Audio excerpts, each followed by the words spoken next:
Hey, it's the Profit Answer Man, Rocky Lalvani.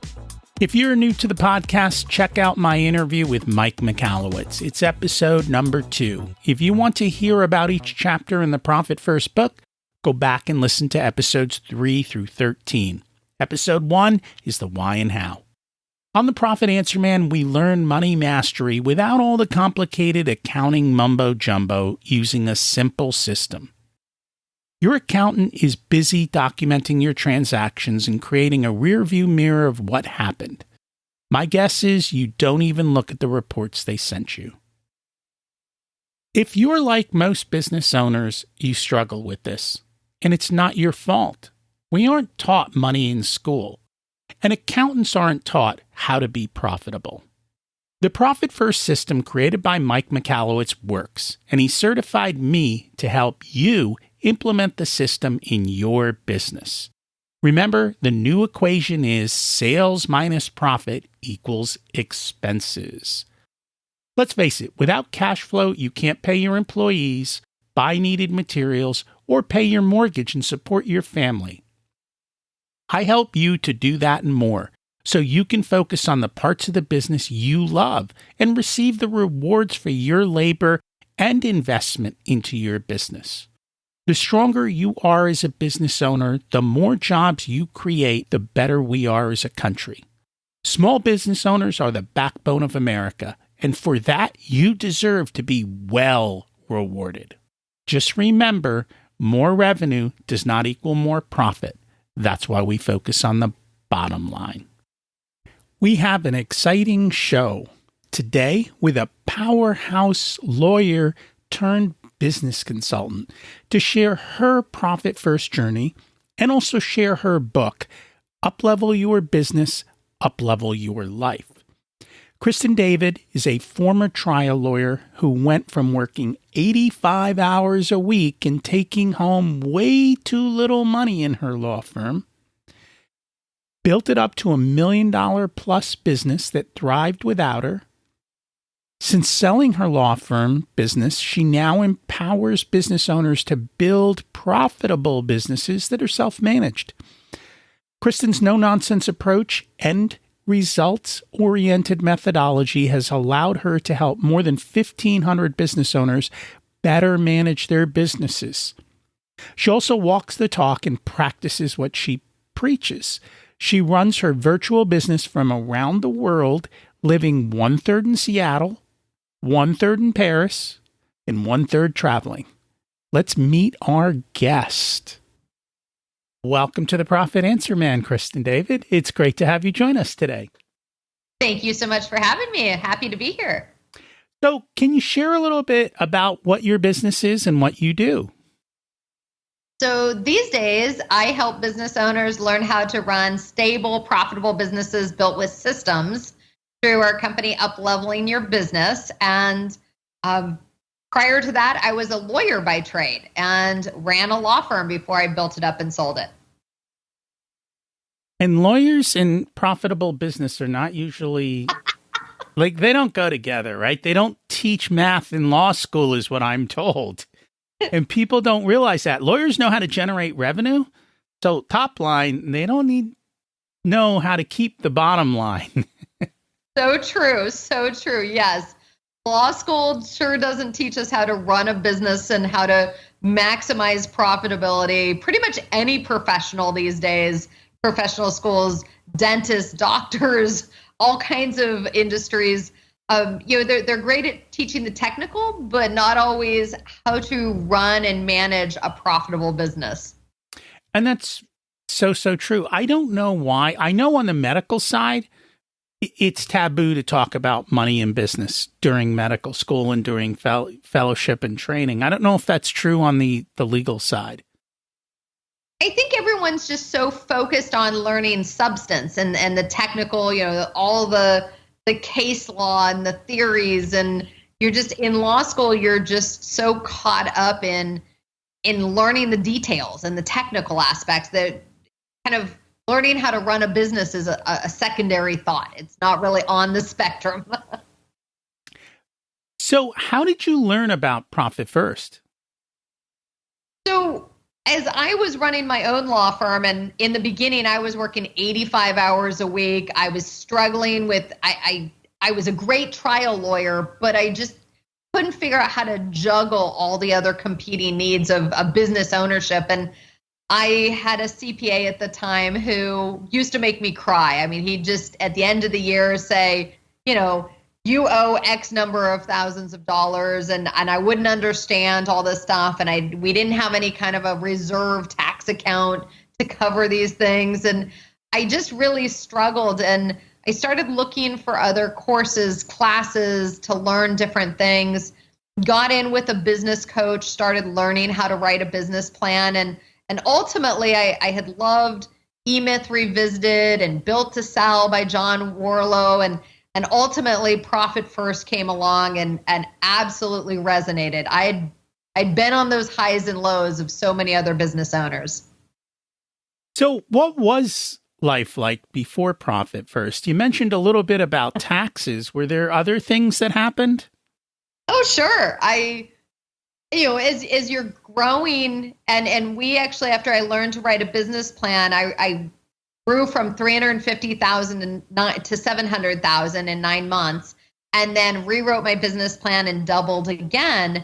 And there were many ups and downs during that time, and I'm not proud of it, but there were months where if there wasn't enough cash flow to pay it, it was the old-fashioned, revenue less expenses equals whatever's left over for me. There wasn't always a lot left over, and I had months where I had to use one credit card to pay another credit card. I mean, it sucked. I worked way too many hours, took home way too little money, and it was miserable. There were times that it really, really, I thought there's got to be a better way. And at this point, you have 7 figures in revenue. I did. I mean, as we started growing and as I started learning more about business management, it was getting better. But goodness, I mean, one big check that was, late coming in or something, we did some work for an insurance company, and they once called me and said, oh, that $60,000 check isn't coming in for another 4 weeks. We missed the cutoff. I was choking, and I was like, how am I going to come up with $60,000 in the next week or so? And I did. I had to hustle and figure it out, but it sucked. I mean, money was tight. No one had ever taught me how to set aside from the get-go and run with some profit first numbers. Sounds like you were a little bit more resourceful when you didn't have money, right? And hey, you got to be pretty. As an entrepreneur, sometimes you got to just hustle and make it happen. And I think that's what happens a lot of times. We need to put the screws down so that you go hustle instead of just throwing money out the window. So what really changed? Was it Profit First, or was it something else that created this big aha that changed everything? So a lot of it was learning how to organize the time and recognize that there were different categories of where you should be spending your time as a business owner. And one of those categories is financial controls. You need to be a good money manager, which means every week you need to set aside a little bit of time to look at your key reports, talk to your bookkeeper, forecast what money is coming in. So yes, I mean, part of that was my transition to really stepping into the shoes of a CEO. And the other part was starting to set aside money so that we had money to pay for extra capital expenditures or taxes or the other components that would pop up from time to time. And that is important. So we're going to come back to your Profit First success, because along the way, you actually wrote a book, and the book is titled Uplevel Your Business, Uplevel Your Life. So what inspired you to write that? Honestly, it was the book that I wish somebody would have given to me when I started my career. I grew up with my mother owned and operated a winery in Southern Oregon at a time when wine wasn't really well known. And I watched her be an entrepreneur, but it's a lot different when you get out there on your own. And again, law school doesn't really prepare you for that. And it took years to figure out how to juggle and build. And where do you spend time on management and building the policies and procedures and systems? Where do you spend time on the financial controls and the marketing and the selling and of course the planning part? So ultimately I wrote this book as the book I wish somebody would have given me of A to Z, how to run a business, how to juggle and know where to spend your time. And absolutely loved writing it, had a great time with it. And I think it is important to understand that there are many different roles in business. And I think one of the biggest problems we all face is there are certain parts of the business we don't like to do. And putting your head in the sand with regards to that part, whether it's marketing or sales or finances or whatever, isn't going to help you survive and thrive. And you've either got to do it yourself or find somebody to put in the seat to do it. But even if you find somebody, we always say, trust them, but verify. Make sure it's being done right. Because if you put the wrong person in the seat, they'll screw it up just as much as you will. So true. So true. And no judgment zone. I was one of those people that financial controls, I had to bribe myself on Thursday mornings to get through looking at it because there were months where the numbers sucked. They weren't profitable in the beginning. Later, as we became profitable, they were much more enjoyable to look at. But yes, you've got to be a good money manager and sit down and do some of the hard things you need to do. And that includes looking at stuff even when it scares the heck out of you. Any other major takeaways from the books that you can share with the audience? Yeah, the book was a little bit and it literally says this on the back cover, Rocky, of my 3 favorite books that I've read over and over again. E-Myth Revisited, definitely Michael Gerber. Built to Sell by John Warlow, all about systems, and Profit First from Mike Michalowicz. I mean, those were like the framework for how I learned how to really run successful businesses, and over the years, how I've coached thousands of other business owners how to run profitable businesses that are stable with systems. And so every chapter has action steps because I'm a big fan of sometimes you just need to go to chapter 14 and you need to fix that part, or chapter 5 and you want some action steps there. And the other part is build systems. Each chapter, each category of your business, there are systems to be built. And that's what gives you your freedom. I went from working 85 hours a week to being able to take 3-week-long vacations. And my team would actually be more profitable when I was gone than when I was home. Because as an owner, you jump in there and you interrupt them all the time. So yes, definitely lots of fun stories in the book and lots of systems build areas and lots of action steps. So fun book. And I'm a big systems person, so I love as much as you can systematize something and get yourself out of it and stop thinking and just start doing, it makes it so much easier. And then, invariably people come and go. And if you've got a system in place, the next person can come in and just take over the system. And that's why companies like McDonald's can hire people and people come and go and everything runs the same wherever you are in the world because they built and systematized their business and make sure that it works appropriately. Have you read Mike's book, Clockwork? Yes. Okay. Out of curiosity, Clockwork versus E-Myth. Oh, la la. There are definite areas where there are the threads that bring things together and there are threads that are different, right? It's different perspectives. I do think that, E-Myth and E-Myth Revisited were kind of conceptual and didn't always have like some of the granular stuff. That's one of the things I love about Mike's books is that he has great stories. He has great framework to kind of break it down at times and give you that insight. Definitely one of those fun areas to read, but no, I don't think I could do a full comparison. No, that's fine. I wasn't looking for an in-depth. The reason I say that is because one of the things that Mike talks about in Clockwork is you need to start taking vacations and like setting dates to get out of your business and build the systems to do that. And so I always look at kind of E-Myth is more the theory and Clockwork is more the practical, and Mike talks more entrepreneurial than he talks. I don't know what the right word is for the other books.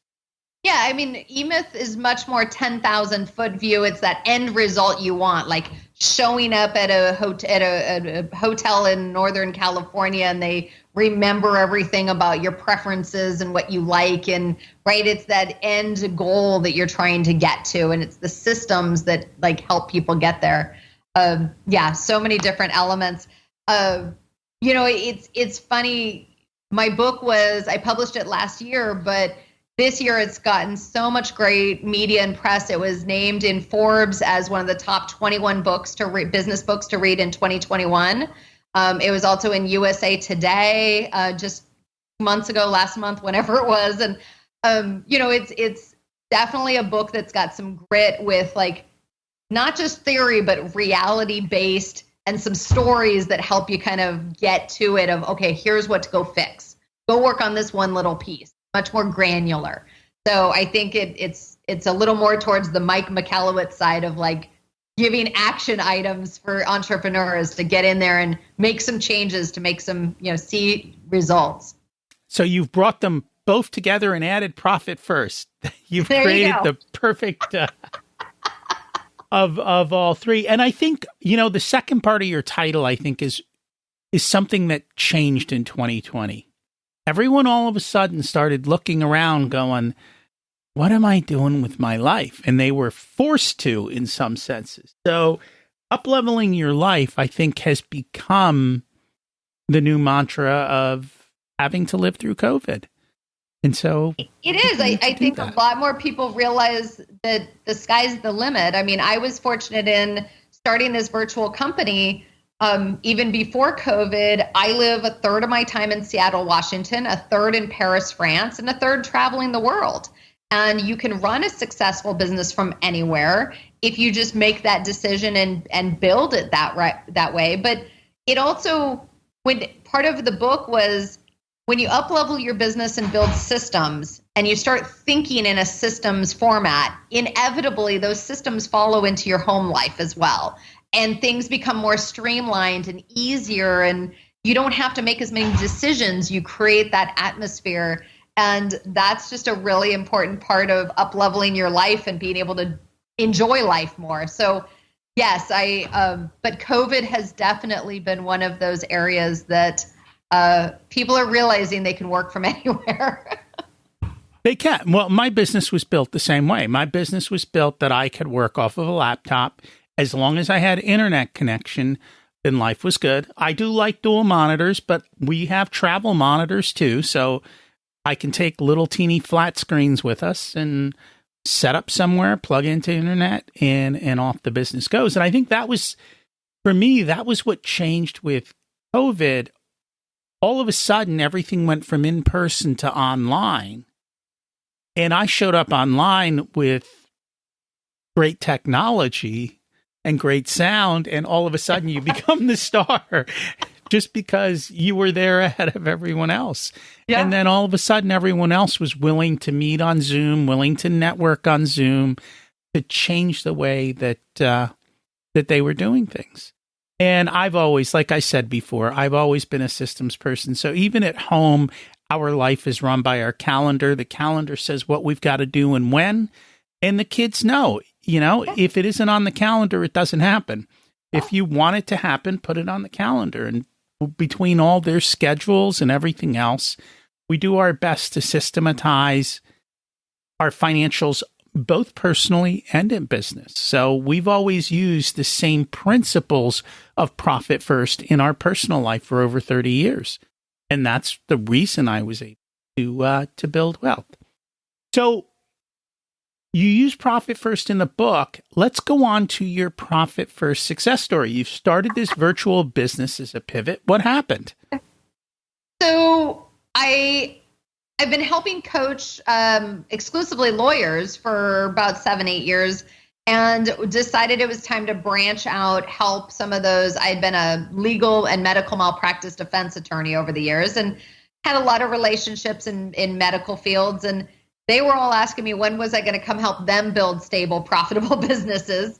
So August of 2019, I started my own company again. And this time, I'd sold my law firm, done some other things, and decided to start my own business again. And month one started at zero and I had the profit first framework laid out, had my marketing plan, my business plan. And month one, the goal was just to get to $10,000, like be gritty, be scrappy, get 10K in the door to pay for the basic website and pay for, the beginning things.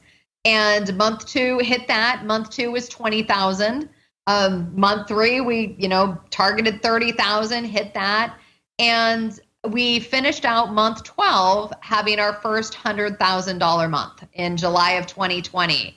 So amidst all of COVID coming together, just really built a business that resonated with people about building better systems, building more profitable businesses, and getting their freedom back, frankly. And gratefully, we've been blessed with amazing clients, but and quite the feat to hit $100,000 months in less in a year. So, congratulations! That is definitely not something everybody does, and so thank you. You should be congratulated for something like that.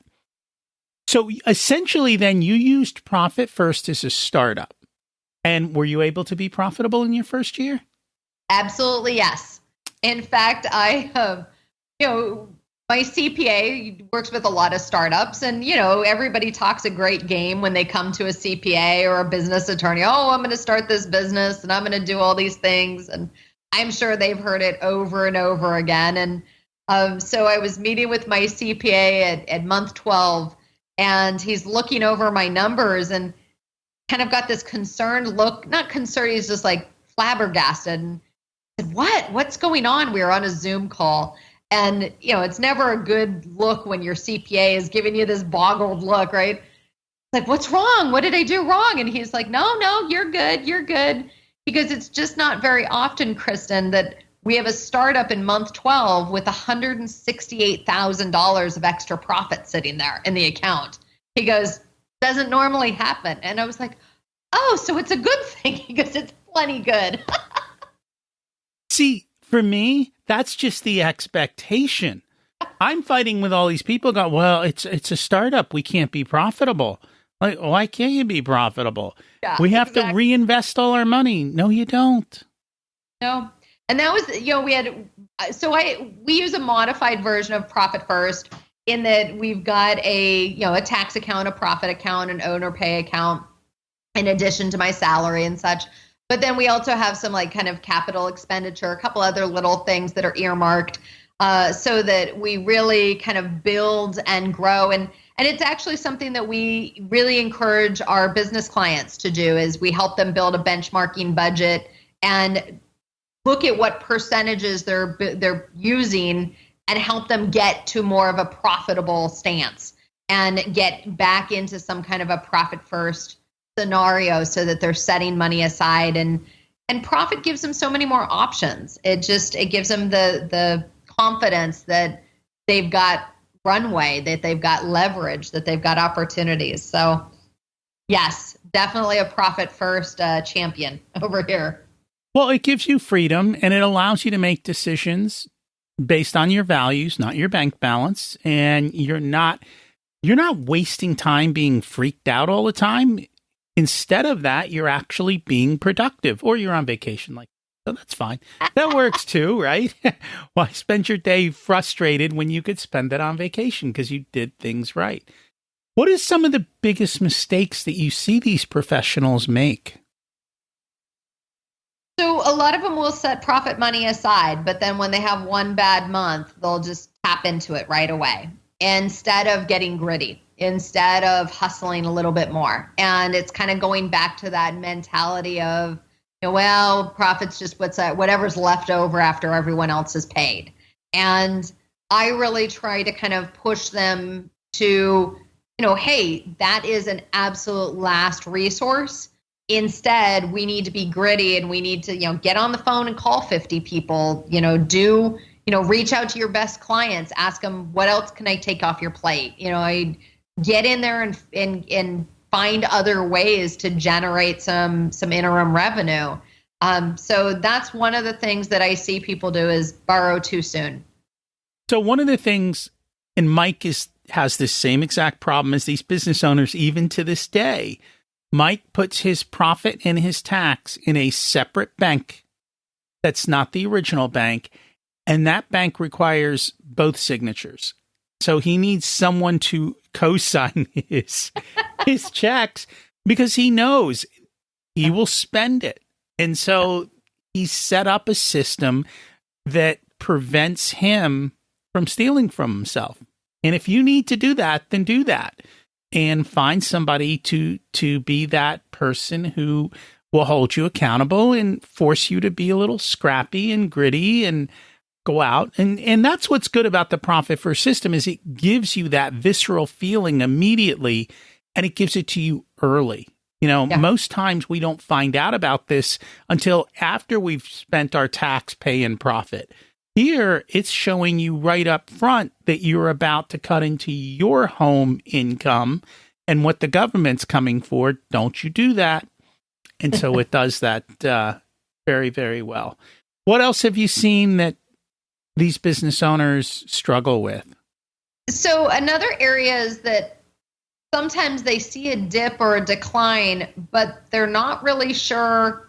Maybe it's a decline in revenue coming in. Maybe it's the spending has gone up more than budgeted, and they don't have a good forecasting budget. They don't really have the look-see to go, okay, we should be spending 10 to 12% on our marketing. We should be spending, if it's a brick and mortar, it might be 7% in Portland, Oregon, or 9% in Seattle, or 17% if you're in New York City. I mean, it 2% if you're a virtual company. I mean, They don't have a benchmark from which to gauge, am I overspending in this category?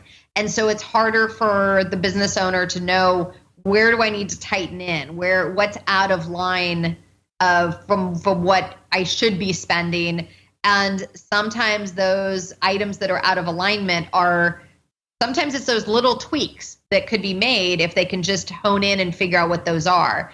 And so that's one of the things that I often see business owners, they make blanket universal decisions all the way across the board without taking the time to analyze, wait, what's wrong? Is it a spending category? Is it we're not getting the revenue out of a certain product or service or person? Like what's going on, and digging into what is the cause. They're just looking at the effect. And so that's a little bit of, I get if you have to, reduce something, but let's at least reduce strategically. Don't reduce the marketing that's working when you're losing money on something else, right? It's kind of, it's like being a detective and doing a little tooling in there and seeing what's going on. And so that's the other area that sometimes I see business owners, they too quickly pull the wrong plugs. And they're killing the golden goose because now they've got no marketing coming in and now they've got no clients. So see that often. And that's a shame. There are a multitude of drivers throughout the entire process, and it starts with lead generation to conversion process. So if you've got a new sales rep that you hired, maybe the problem is your sales rep's not closing because they're new. And it's not that you have to cut, you have to go train. You might even have to spend a little bit more on the sales rep. It could be an accounts receivable problem. Maybe you didn't realize that you didn't bill that insurance company appropriately, and the money's coming, but all of it's being delayed by 60 or 30 or 60 days because your process was screwed up on that side. So you have to look at each of the metrics, figure out, as you said, which one is causing you trouble, and then go fix that. And if that's not your skill set, hire a detective. Like, that's what you need to do, because otherwise you're going to struggle. And it's so funny. more and more I hear that people who shoot from their gut, when they actually compare it to their scoreboard, they're shocked. They're like, oh, how far off I was. I thought it was X. It was really Y, and I made a wrong turn. And that is just the reality. You need to have a good process and controls in so that you can, we call it a dashboard, right? You know, if your engine's sputtering, is your engine sputtering because you're out of oil, out of gas, or out of antifreeze, or was your tire flat? Like, and if you're doing the wrong thing, then you're never going to get where you want to get because you're going to struggle through it. So that's a perfect example. And that's what I see often for some of the business owners. The car stalls or stops, but they don't really understand or starts sputtering. They don't take the time to look at the dashboard and see, is it the oil? Is it that the temperature gauge? Is it they've blown the engine? Is it they're just out of gas? You know, I mean, some are easy fixes. Go get another couple gallons of gas, and some are more expensive, like a whole new engine. And so, yes, definitely having that dashboard makes a world of difference for a business owner. Any other pieces of wisdom you'd like to share today that we haven't gotten a chance to? The one little thing that probably ties in with what you're talking about and what your audience loves hearing about with Profit First is build that financial systems manual. So essentially in each department of your business, you're going to create a systems manual, marketing systems manual, sales systems manual. The financial systems manual is essentially, imagine if your bookkeeper has to step away and take care of a family member. It's going to tell a temp bookkeeper A to Z everything to do. Everything about money in, money going out, AP, AR, the key reports, the cash flow forecasts, how to, you know, when and how we run our Profit First numbers. It's what everything's made common by written explanation. And so I would encourage people to just take a little time every now and then to document. And when I say document, it could be screen record your screen as you're doing a little video about your bookkeeping. It could be as you're explaining to a new bookkeeper, have them take notes and transcribe and put that in, or audio tape it and have it transcribed. Even just some of those basic areas that say, hey, here's how we do Profit First. And here's when we do the transfers. Here's how we do our incoming revenue. Here's how we send out our bills or manage our accounts payables.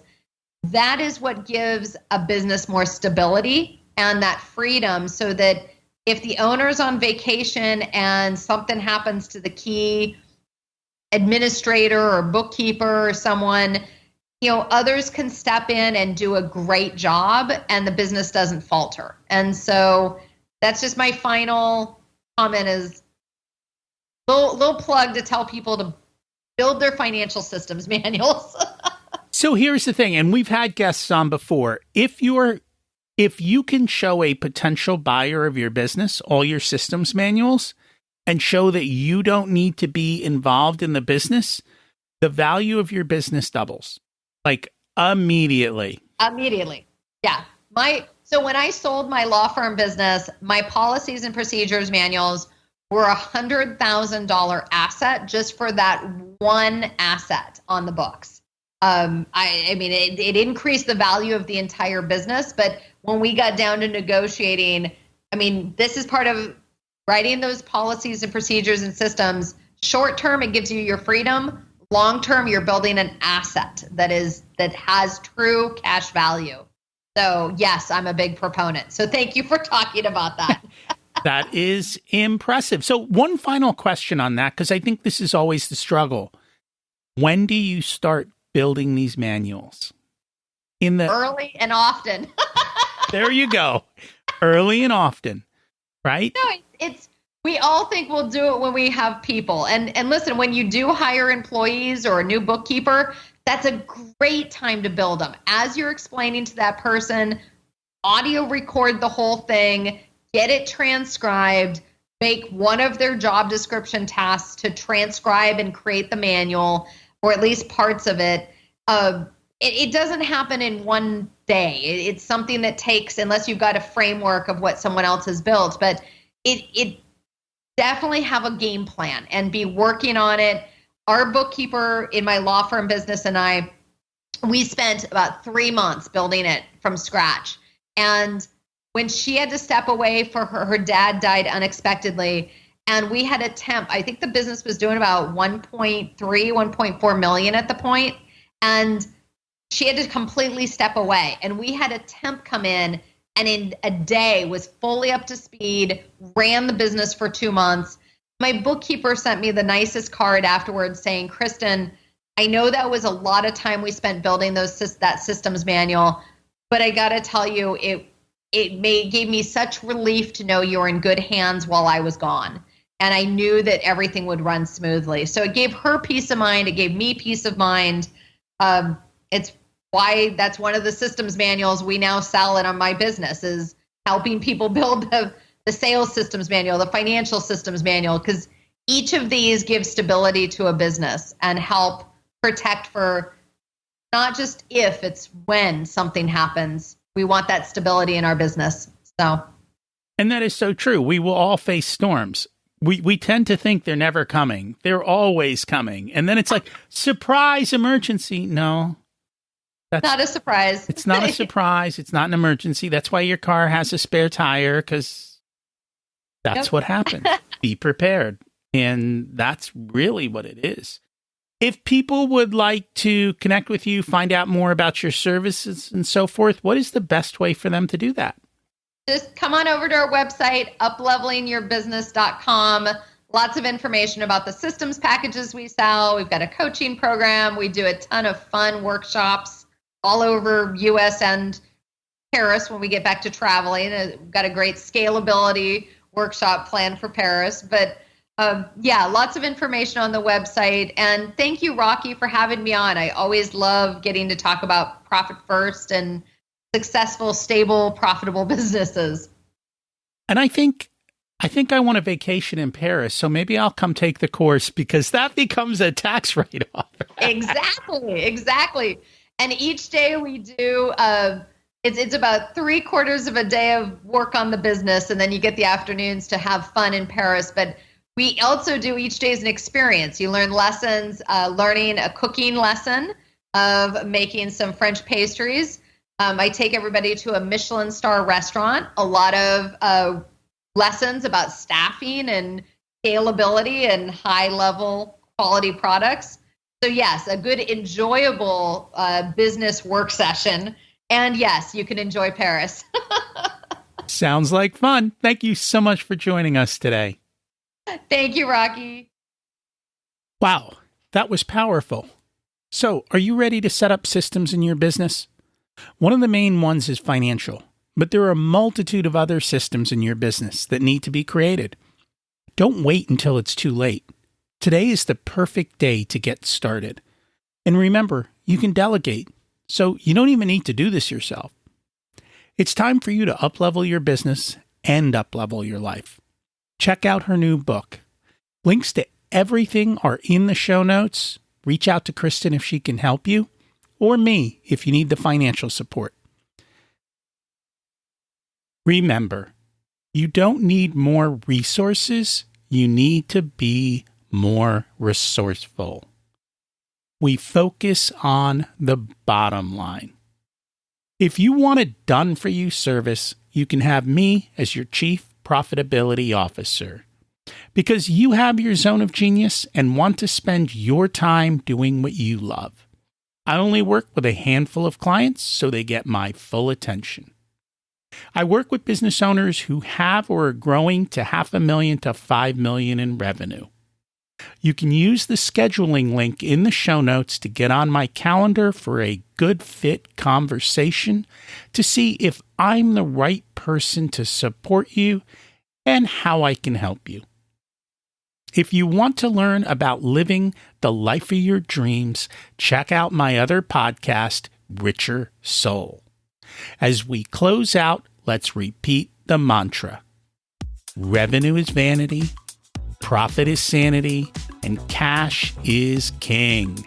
Have an abundant and profitable week.